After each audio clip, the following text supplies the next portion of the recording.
Bienvenido al canal de Narraciones Budismo. Habla, conducta y forma de vida correctas. Los 3 entrenamientos en la disciplina ética, la concentración y el darse cuenta que discrimina, siempre están dirigidos a ayudarnos a superar nuestros problemas y cualquier sufrimiento que experimentemos, como hemos visto en el audio anterior. El método es identificar las causas de nuestras dificultades y aplicar los 3 entrenamientos para eliminar esas causas. También es extremadamente útil cultivar los 3 entrenamientos en nuestra vida diaria en nuestras relaciones con otros. Recordamos que es disciplina ética. Es importante observar cómo nos comportamos si hablamos con los demás. Necesitamos disciplina ética para evitar hacer cualquier cosa que pueda ser dañina o destructiva. Concentración. Necesitamos ser capaces de concentrarnos cuando interactuamos con otros, de tal forma que sepamos qué les pasa y cuáles son sus necesidades.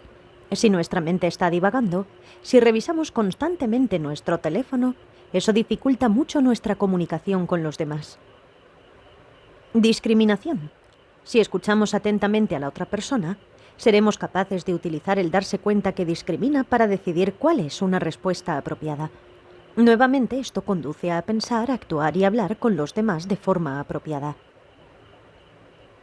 Los 3 entrenamientos van de la mano y se refuerzan entre sí, por lo que necesitamos aplicarlos simultáneamente.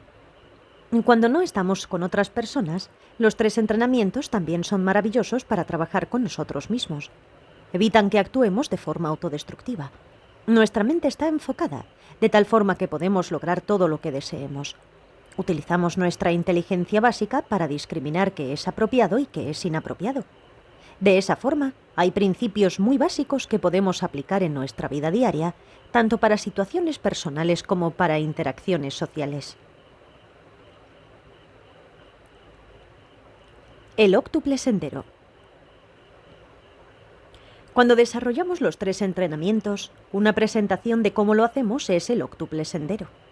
Son sencillamente 8 tipos de prácticas en las que nos entrenamos que causarán el desarrollo de los 3 aspectos. Para entrenarnos en la disciplina ética, existen 3 prácticas. El habla correcta, nuestra forma de comunicarnos. Límites correctos de la acción, cómo nos comportamos. Forma de vida correcta, cómo nos ganamos la vida. Para entrenarnos en la concentración también existen 3. Esfuerzo correcto, liberar a nuestra mente de trenes de pensamiento destructivos y desarrollar estados mentales conducentes para la meditación. Presencia mental correcta, no soltar nuestro objeto de atención ni nuestra motivación. Concentración correcta, permanecer enfocados en algo constructivo. Para nuestro entrenamiento en el darse cuenta que discrimina existen 2. Visión correcta, lo que creemos que es verdad, basados en discriminar correctamente entre lo que es correcto e incorrecto, dañino o útil. Intención correcta, pensamiento motivador correcto, el estado mental constructivo al que nos conduce nuestra visión correcta. De forma más elaborada, cada una de las 8 prácticas tiene una forma incorrecta de aplicarla que queremos abandonar y una forma correcta de hacerla que queremos adoptar. El habla. La forma en la que hablamos con otros refleja nuestro propio estado mental. Afecta los sentimientos de los demás y la forma en que ellos nos consideran y nos tratan como respuesta. Por lo tanto, necesitamos conocer cuáles formas de hablar son útiles y cuáles son dañinas. El habla incorrecta es el tipo que causa infelicidad y problemas. Mentir. Decir lo que no es verdad y engañar a otros. Si somos conocidos como alguien que miente o engaña en términos de lo que decimos, nadie nos creerá, confiará en nosotros ni escuchará lo que digamos. Esto crea una situación de infelicidad. Habla divisoria. Decir cosas malas de las personas a sus amigos o pareja para tratar de arruinar sus relaciones. Esto hace que la gente se pregunte qué es lo que decimos de ellos a sus espaldas y arruina nuestras propias relaciones. Hablar con dureza. Hablar de forma cruel, gritar o insultar a otros. Cuando abusamos de los demás a través del habla, ellos empezarán a hablarnos de la misma forma. Y a menos que sean masoquistas, no desearán quedarse cerca de una persona que les grita constantemente. La charla ociosa. Hablar todo el tiempo interrumpiendo a otros y diciendo cosas sin sentido o chismear. El resultado es que nadie nos toma en serio y la gente pensará que somos insoportables. Desperdiciamos nuestro tiempo y el de los demás. El habla constructiva es lo que nos ayuda a abstenernos de los 4 tipos de habla incorrecta. El primer nivel de disciplina es que cuando tenemos ganas de decir algo que no es verdad, gritarle a alguien o parlotear, reconocemos que es destructivo, que causa infelicidad y nos esforzamos por no hacerlo. Esto no es sencillo en absoluto, porque necesitamos atraparnos en el momento en el que nos dan ganas de hacerlo antes de decirlo de forma compulsiva. Es como cuando queremos una rebanada de pastel. Algunas veces tendremos la oportunidad de servirnos otro pedazo, pero antes de agarrarlo impulsivamente podemos pensar: aunque lo quiero, no necesito hacerlo. No necesito ese pastel, solo me hará engordar y necesito perder peso. A eso es a lo que nos referimos en términos de disciplina. Cuando tengamos ganas de hacer esas cosas, el antiguo maestro indio Shantideva nos aconseja permanecer como un bloque de madera. Tengo ganas de gritar o de decir algo desagradable, pero me doy cuenta de que eso nos molestará a ambos, a ti y a mí, de tal forma que no lo digo. Solo permanezco como un bloque de madera. Tengo ganas de hacer un chiste tonto o un comentario absurdo, pero me doy cuenta de que eso es solo charla ociosa y no digo nada. Ese tipo de cosas. El segundo nivel de disciplina es cuando, de hecho, hacemos algo constructivo en lugar de la conducta destructiva, es decir, hablar de forma beneficiosa. Esto proviene de darnos cuenta de que hacerlo producirá felicidad y hará que todas las situaciones sean más armoniosas. Lo que necesitamos hacer es pensar en términos de causa y efecto. En realidad, cultivar el habla correcta requiere de un esfuerzo muy consciente y una solución férrea de hablar con veracidad, de forma gentil, amable, en el momento adecuado, en la medida apropiada y solo aquello que es significativo. Debemos esforzarnos por no interrumpir constantemente a la gente o hablarles y enviarles mensajes todo el tiempo, especialmente acerca de cosas triviales como qué desayunamos o chismes. Es charla ociosa que solo interrumpe a los demás. Cuando estemos hablando con otras personas, una medida apropiada sería no hablar demasiado ni tratar de convencerlas de ciertas cosas, especialmente si ya afirmaron estar de acuerdo con nosotros. Por supuesto, necesitamos utilizar la discriminación. Por ejemplo, al hablar con veracidad, si alguien está usando una camisa o un vestido horribles, decírselo los lastimará. No podemos simplemente expresar: eso se te ve espantoso. A veces necesitamos ser cuidadosos, pero depende de la persona. Mi hermana acaba de visitarme. Íbamos a salir y se puso una blusa que había perdido un poco su forma y no le quedaba bien. Pero es mi hermana y obviamente pude decirle que se le veía horrible. Pero es difícil hacerlo con personas que no son de nuestra familia. No podrías decirle a tu nueva novia: qué fea blusa estás usando, ponte otra cosa, aunque fuera verdad. Con respecto al lenguaje áspero, es posible que a veces necesitemos hablar con dureza. Si nuestro hijo está jugando con cerillas, encendedores o algo así, necesitamos hablarle de forma firme. Eso realmente no cuenta como hablar con dureza, porque nuestra motivación no es el enojo. Así que la motivación es fundamental. Otros ejemplos de habla incorrecta. También podemos ampliar estas formas destructivas de hablar para incluir no solo aquellas que dirigimos hacia otros, sino también las que nos dirigimos a nosotros mismos. Podemos pensar de forma mucho más amplia en torno a estas maneras destructivas de hablar. Mentir también puede incluir mentirles a otros acerca de nuestros sentimientos o nuestras intenciones hacia ellos. Es posible que seamos muy amables con alguien, que le digamos que lo amamos, incluso engañarnos a nosotros mismos creyéndolo, cuando lo único que queremos es su dinero o algo más. En cierto sentido es un engaño. Por supuesto, no vamos a decirle a la persona: realmente no te amo, solo quiero tu dinero, porque sería un poco inapropiado. Pero necesitamos examinar si hemos sido honestos acerca de nuestros sentimientos y nuestras intenciones. El habla divisoria podría ser que digamos cosas tan ofensivas que causemos que nuestros amigos se alejen de nosotros. Algunas personas se quejan todo el tiempo o son constantemente negativas y eso hace que los demás se alejen. Si somos así, ¿quién querría estar con nosotros? O hablar tanto que la otra persona ni siquiera tenga oportunidad de decir algo. Eso aleja a las personas. Todos conocemos gente así y realmente no se nos antoja verlas muy seguido. Es bueno decir cosas amables de los demás y ser tan positivos como sea posible. Hablar con dureza aplica no solo cuando abusamos de otros, sino también de nosotros mismos. Por supuesto que es cruel decirles a otros que son estúpidos y horribles, pero también es cruel decírnoslo a nosotros mismos. Ciertamente no nos hace ser más felices, así que es importante tener una buena actitud hacia nosotros mismos y tomar en cuenta cómo nos tratamos y nos hablamos mentalmente. Con respecto a la charla ociosa, no debiésemos hablar indiscriminadamente acerca de nuestros asuntos privados, nuestras dudas, preocupaciones y demás. Hay ciertas cosas que simplemente no se comparten o no debiesen compartirse con otros. Por ejemplo, si alguien te confía que es gay o que tiene cáncer y te pide que no lo digas a nadie, eso es lo que debes hacer. Por lo general, traicionar la confianza de otras personas sucede en el contexto de la charla ociosa. El habla correcta es realmente hablar de forma apropiada, en el momento correcto, en las situaciones correctas. Algunas veces tendremos que hablar formalmente, otras veces informalmente. Necesitamos hablar de una forma que haga sentir cómodos a los demás. Cuando le explicamos algo a un niño, necesitamos hacerlo de forma que nos entienda. Pero esto aplica también para los adultos, personas de otras culturas, etc.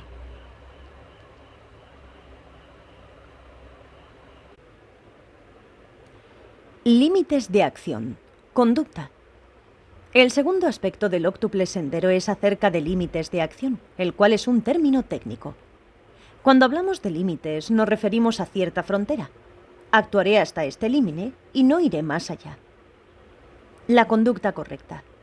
Traspasar el límite se refiere a 3 tipos de conducta destructiva.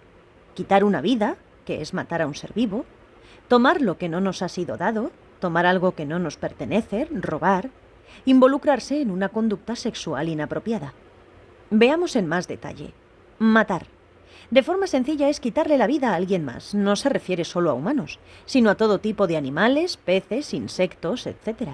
Me parece que para la mayoría de nosotros no es tan difícil renunciar a la caza y a la pesca. Para algunos puede ser más difícil no matar insectos. Existen muchas maneras de aproximarnos a esto sin entrar en vidas pasadas y futuras, sin tener que pensar, esa mosca fue mi madre en una vida previa. El énfasis principal radica en que, si hay algo que nos molesta, no queremos que nuestra respuesta inicial e instintiva sea matarlo. Esto desarrolla el hábito de querer destruir de manera violenta cualquier cosa que no nos guste, y va más allá de la mosca que zumba alrededor de nuestra cara. En lugar de ello, necesitamos encontrar métodos pacíficos para lidiar con lo que nos resulta molesto. Por ejemplo, cuando las moscas o los mosquitos se paran en la pared, es posible ponerles un vaso encima, colocar un papel debajo del vaso y sacarlos. En muchas situaciones podemos encontrar una forma mucho más pacífica y no violenta de lidiar con algo que no nos gusta. Cuando se vive en la India, como yo lo hice, se aprende a vivir con los insectos. Sencillamente no hay forma de deshacerse de todos ellos. Solía imaginar una campaña publicitaria para agentes de viajes. Si le gustan los insectos, amará a la India. La primera vez que me mudé a la India, mis antecedentes eran tales que no apreciaba en absoluto a los insectos, pero era un gran admirador de la ciencia ficción. Imaginaba que hacía un viaje a un planeta distante y en la vida en ese lugar tenía la forma de ese tipo de insectos. Sería bastante terrible que al conocerlos solo quisiera aplastarlos. Si empezamos a ponernos en el lugar de los insectos, que por lo demás solo están haciendo lo que le corresponde, empezamos a respetarlos como forma de vida.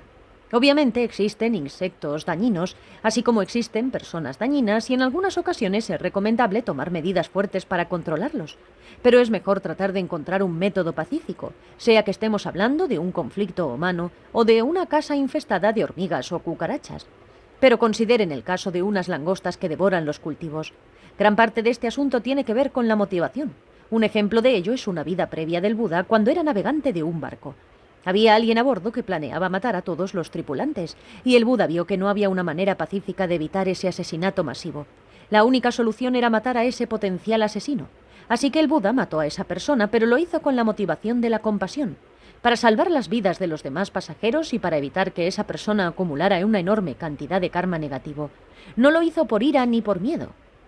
Pero el Buda también reconoció que había matado a alguien y que a pesar de su motivación se trataba de un acto destructivo, por lo que decidió: estoy dispuesto a aceptar las consecuencias kármicas de esto para salvar a los demás.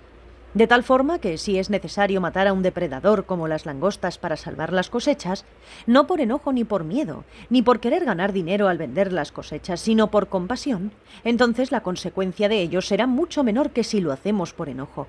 Sin embargo, como lo hizo el Buda, es importante reconocer que es un acto negativo y aceptar las consecuencias que se deriven de ello. Robar. La mayoría de las personas están más apegadas a su vida que a sus posesiones. Pero aún así, quitarle a alguien sus bienes es causa de una gran infelicidad para ambas partes, especialmente para el ladrón, quien tiene una sensación inquietante de ¿me atraparán? Ahora lo que queremos hacer es evitarnos problemas a nosotros mismos.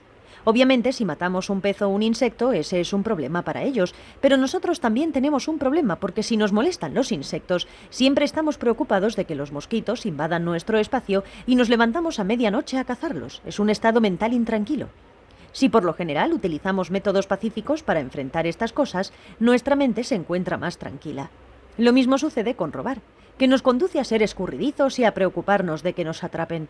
Está basado en un deseo muy fuerte con el que carecemos de la paciencia para trabajar lo necesario para obtener algo, de tal forma que lo robamos.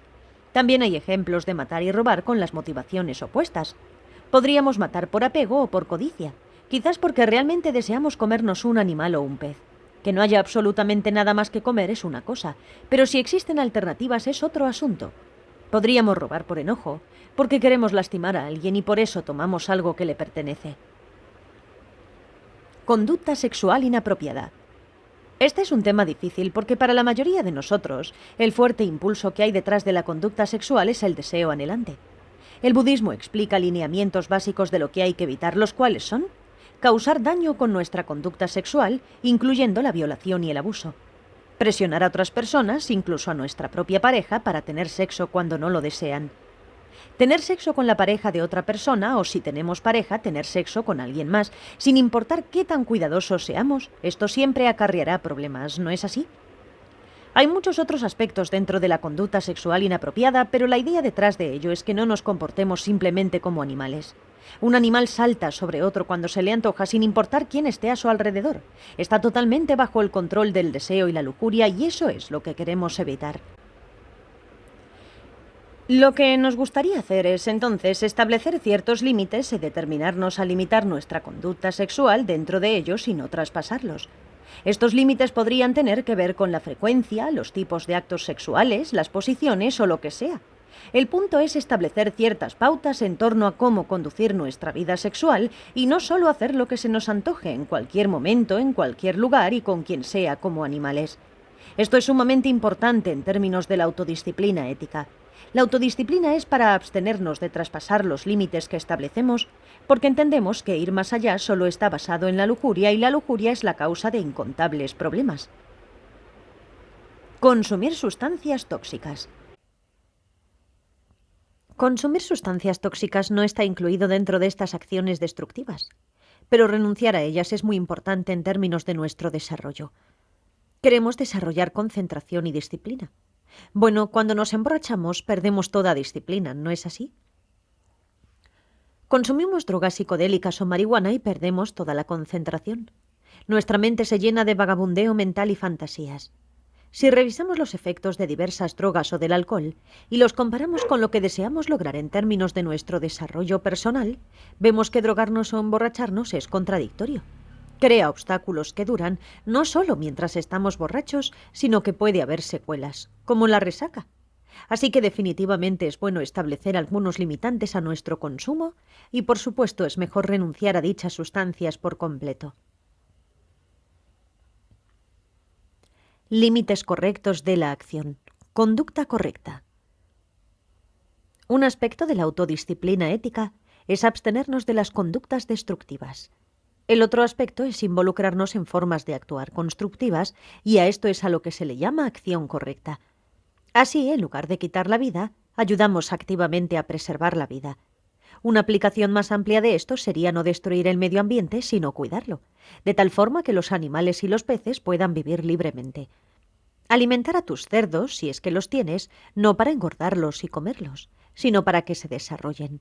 Eso es preservar la vida. Alimentar a tu perro, esa es una forma de ayudar a preservar la vida.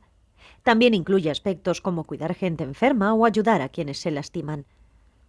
Piensen en una mosca o en una abeja que zumba en nuestra habitación. Realmente no quieren estar ahí. Quieren salir, pero no saben cómo. Así que no es muy amable matarlas porque cometieron el simple error de entrar en nuestro cuarto, ¿no? Podemos ayudarlas a salir abriendo la ventana y diciendo «shoo» o algo así. Eso es ayudar a preservar la vida. Y la abeja quiere vivir. Si un pájaro entrara por error en nuestra habitación, no agarraríamos una escopeta para dispararle, ¿no? Pero la diferencia entre la abeja y el pájaro es solo el tamaño, la apariencia y el sonido que hacen. Si no nos gusta que las moscas entren en nuestra habitación, no abramos la ventana o coloquemos mosquiteras. Con respecto a no robar, la acción correcta es proteger los bienes de otras personas. Si alguien nos presta algo, tratemos en la medida de lo posible de no dañar el objeto. Tratamos de ayudar a que otras personas tengan cosas lindas. En lugar de tener una conducta sexual inapropiada, lo cual incluye no solamente tener sexo con otras personas, sino también con uno mismo, necesitamos ser amables y gentiles, no solo actuar como perros en celo. Otros ejemplos de conducta correcta e incorrecta. Si revisamos una extensión de nuestro análisis, podemos ver que hay muchos otros aspectos involucrados en estos tres tipos de conducta. Por ejemplo, una extensión de no matar es dejar de tratar a los demás con rudeza física. Esto incluye no solamente no golpear a otros. También se trata de no explotarlos laboralmente ni presionarlos demasiado para hacer cosas que pueden causarles daño físico. También podemos aplicar esto a nosotros mismos. No debiésemos maltratarnos trabajando en exceso, comiendo mal o durmiendo poco. Con frecuencia pensamos en nuestra conducta en términos de otros, pero es importante aplicarla también a nosotros mismos. Con respecto a robar, no es solamente tomar los bienes de otros, sino también utilizar las cotas de otros sin preguntarles primero, como usar el teléfono de alguien más para hacer una llamada muy costosa, o tomar la comida del refrigerador de otra persona sin su permiso. Colarlos en un cine sin pagar, o a las personas no les gusta no pagar impuestos. Eso es robar. Podríamos argumentar, bueno, no quiero pagar mis impuestos porque los utilizan para financiar guerras y comprar armas. Pero la realidad es que también se destinan a construir caminos, hospitales, escuelas y demás. Si queremos tener esos servicios, entonces tenemos que pagar impuestos. ¿Qué hay acerca de descargar programas o vídeos sin licencia o piratas? ¿Eso es robar? Me parece que lo es, especialmente si dice de forma explícita no descargar sin pagar, lo cual es bastante claro. No hay manera de decir que no es robar. Sin embargo, el principio es establecer límites. Hay un aspecto entre hacer todo lo que nos plazca sin pensar en las consecuencias y no hacer nada en absoluto. Con respecto a robar, podemos decir, no robaré un banco ni una tienda, pero ¿descargar sin pagar? Realmente ahora mismo no puedo hacerlo. Al menos esto crea cierto límite. Pero aún así es importante reconocer que descargar sin pagar es robar. También hay una diferencia importante entre descargar algo cuando tienes el dinero para pagarlo y cuando no lo tienes. Es más grave cuando tienes el dinero para pagarlo y no lo haces solo para ser avaro o ruin. Esto es algo que necesitamos evitar. En este punto de robar podemos observarnos a nosotros mismos. Podemos dejar de gastar dinero en cosas triviales. Por ejemplo, apostar es malgastar nuestros bienes. Tampoco debiésemos ser mezquinos con nosotros mismos cuando realmente podemos pagar algo.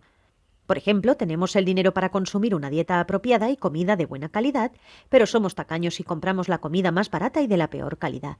Esto es casi como robarnos a nosotros mismos. En lo que se refiere a la conducta sexual inapropiada, no es solo dejar de coquetear con otros o con sus parejas, sino también dejar de involucrarnos en actos sexuales que puedan poner en riesgo nuestra salud física y emocional. Por ejemplo, conoces a alguien porque te sientes muy atraído y por un lado te gustaría tener sexo con él o ella. Pero el asunto es que esa persona tiene todo tipo de problemas emocionales y otras dificultades y te das cuenta de que si te involucras habrá problemas. Así que, por tu propia salud, no lo haces. No podemos dejarnos llevar por la lujuria solo porque alguien es atractivo o atractiva. ¿Qué hacer cuando hemos traspasado los límites que establecimos? De forma inevitable, de vez en cuando traspasaremos los límites que hemos establecido para nuestra conducta, por lo que el budismo ofrece un conjunto de oponentes para lidiar con tales situaciones. Reconoce lo que hiciste. Sé honesto contigo mismo. Arrepiéntete de la acción, deseando no haberla cometido. Esto es diferente de la culpa, con la que básicamente piensas que eres una persona terrible y no sueltas. Determínate a tratar de no repetir la acción. Reafirma tu motivación, que no deseas traspasar el límite porque conduce a la infelicidad y causa problemas. Aplica un oponente. Por ejemplo, si le gritaste a alguien, puedes disculparte con honestidad explicando que estabas de mal humor o lo que sea. Forma de ganarse la vida. Se refiere a cómo nos ganamos la vida. Algunas son éticas y otras no. Forma incorrecta de ganarse la vida. Esto se refiere a evitar ganar dinero con algún tipo de industria dañina o de forma que sea dañina para nosotros mismos o para los demás.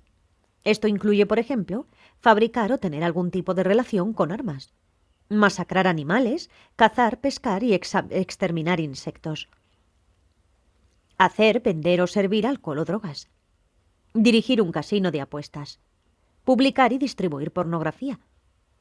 Estos tipos de formas de ganarse la vida causan daño a otros, o como en el caso de la pornografía, provocan que la lujuria y el deseo solo se incrementen. Aun si estamos involucrados en un trabajo regular, es importante evitar la deshonestidad. Cobrarle más a nuestros clientes en el sentido de que deseamos obtener tanto dinero de ellos como sea posible. Malversar fondos, lo cual significa tomar fondos de un negocio para nuestro uso personal. Extorsionar, amenazar a otros para obtener su dinero. Sobornar, explotar a otros, hacer publicidad engañosa, adulterar la comida o los productos para obtener más dinero.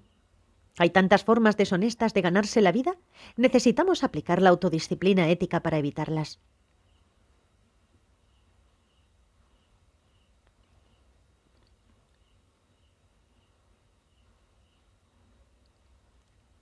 Forma correcta de ganarse la vida. Debiésemos aspirar a ganarnos la vida de una forma que sea honesta y que beneficie a la sociedad,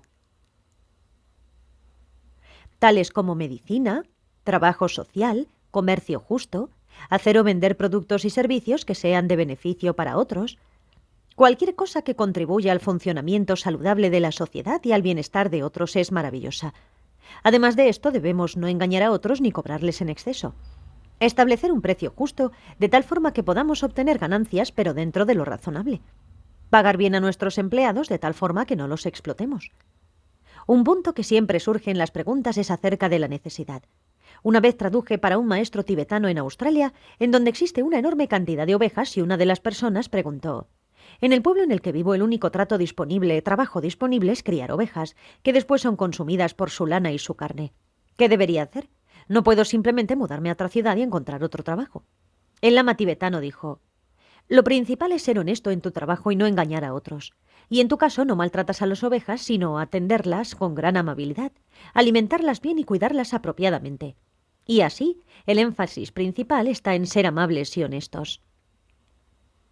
En resumen, cuando revisamos el consejo que contiene el óctuple sendero, no debiésemos considerarlo como normas que nos constriñen, sino como límites que nos liberan de las acciones negativas. Transcripción de un seminario en Kiev, Ucrania, junio de 2013, traducido por Fabiola Larios Togo, narrado por Cristina Ingrid P. Si quieres hacer un donativo para el canal, puedes hacerlo a través del enlace de PayPal que aparece en la descripción del vídeo. Gracias.